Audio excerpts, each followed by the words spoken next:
সরাসরি ভোটের মাধ্যমে নির্বাচিত হয়ে শপথ নিয়েছেন ২৯৭ আসনের সংসদ সদস্য। সবকিছু ঠিক থাকলে আগামী মাসের ১০ থেকে ১২ তারিখের মধ্যে বসবে সংসদের প্রথম অধিবেশন। এর আগেই সংরক্ষিত নারী আসনে নিজেদের প্রার্থী ঠিক করতে কাজ করছে বিএনপি, জামায়াত সহ অন্যান্যরা।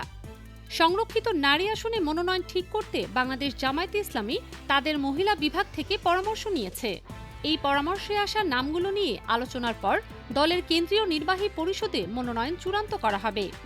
দলীয় সূত্র জানিয়েছে, বিশ্ববিদ্যালয়ের শিক্ষক, চিকিৎসক, প্রকৌশলী ও পেশাজীবীদের মধ্য থেকে মনোনয়ন দেয়া হতে পারে।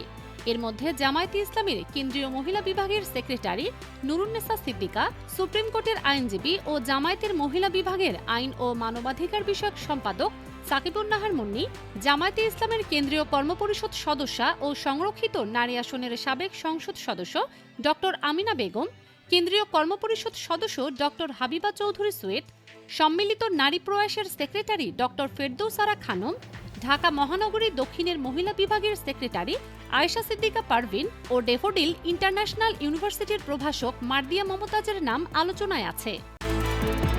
তরুণ ও যারা ভালো কথা বলতে পারেন তাদেরকেও এই তালিকায় যুক্ত করা হতে পারে বলে জানা যাচ্ছে।